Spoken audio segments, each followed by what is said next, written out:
अस्सलाम वालेकुम क्लास 7। हमने क्वेश्चन नंबर 5 लॉन्ग स्टार्ट कर रखा है। आज हम 5 लॉन्ग का जो लास्ट पार्ट है वो आज पढ़ेंगे, जिसमें क्या है ब्रोंकाई एंड लंग्स। ठीक है, सबसे पहले डायग्राम के ज़रिए बताती हूँ मैं आपको। ये डायग्राम है आपके बुक के अंदर। देखिए, सबसे पहले हवा कहाँ गई? नोज। नोज से कहाँ पर आई थी? थ्रोट। थ्रोट से लेनेक्स। लेनेक्स से कहाँ पर आ गई थी? विंड पाइप पर आ गई थी। इस विंड पाइप को ट्रैकिया भी बोलते हैं। ठीक है, अब देखिए आगे विंड पाइप आगे जाके दो ब्रांचेस में डिवाइड हो रहा है। नजर आ रही है ना, ये हमारा विंड पाइप है, एक बड़ा सा विंड पाइप है जो सी शेप कार्टिलेज से बना हुआ है। ये आगे जाके दो नालियों में तकसीम हो गया है। इनको बोलते हैं ब्रोंकाई। ठीक है, ब्रोंकाई आगे जाकर मज़ीद हमारे लंग्स के अंदर जाके खुलती हैं और आगे जाके मज़ीद बारीक बारीक नालियों में तकसीम हो जाती हैं, जिनको ब्रोंक्यूल्स बोलते हैं।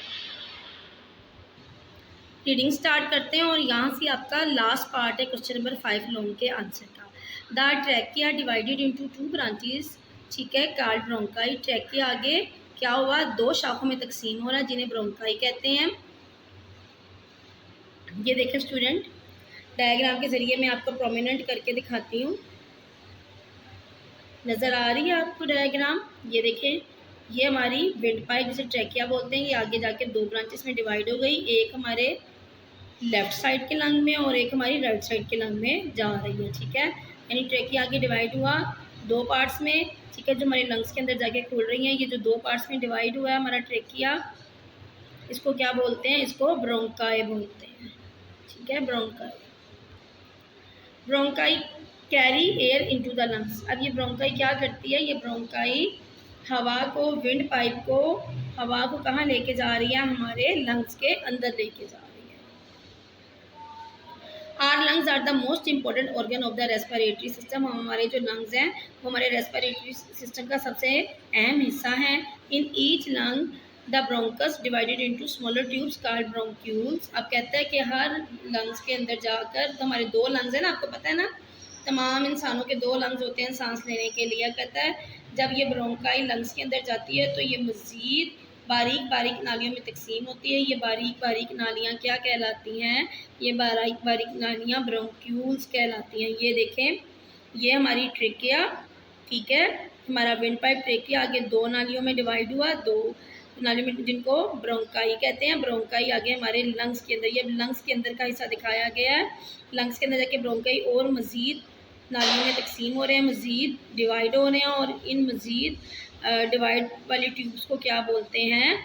इनको हम बोलते हैं ब्रोंक्यूल्स।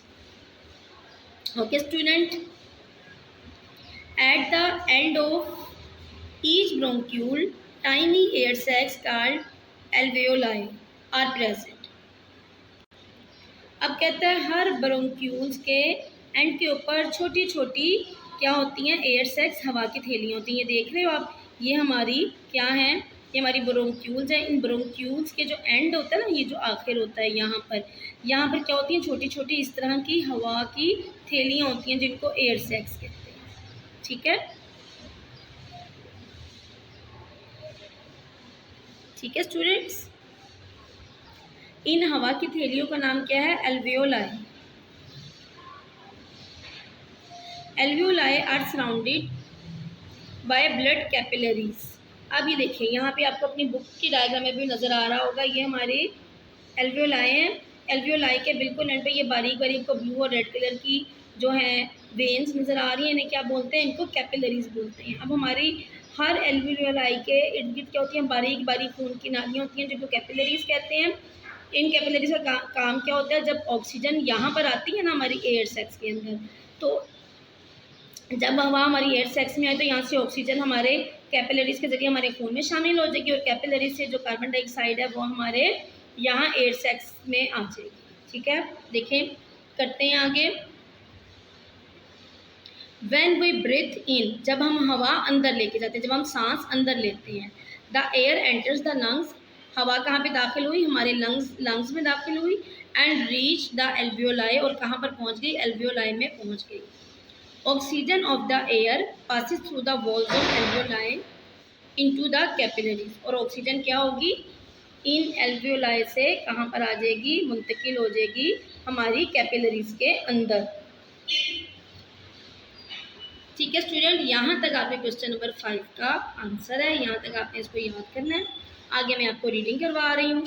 अब क्या हुआ, एल्वियोलाई से जो ऑक्सीजन है वो कहाँ चली गई, हमारी ब्लड कैपिलरीज में चली गई। आगे क्या होता है, the red blood cells carry this oxygen to every. Red blood cells होते हैं वो क्या करते हैं, वो ऑक्सीजन को हमारी तमाम बॉडी के सेल्स तक पहुँचाते हैं।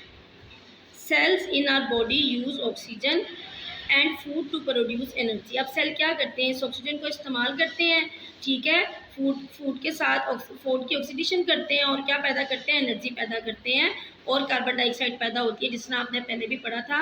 और carbon dioxide as a waste material पैदा होती है। कब पैदा होती है, जब हमारी फूड की ऑक्सीडेशन होती है। The blood brings carbon dioxide back to the lungs.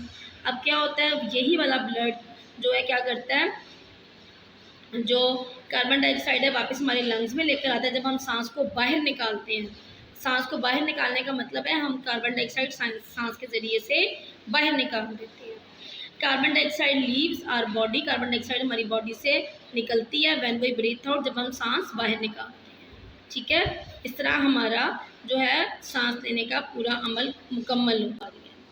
Okay student, आपने इस डायग्राम को अपनी कॉपी पे बनाना है, लेबल करना है। आज आपकी क्वेश्चन नंबर 5 लॉन्ग का आंसर कंप्लीट हो गया है। ओके स्टूडेंट, अल्लाह हाफिज़ एंड टेक केयर।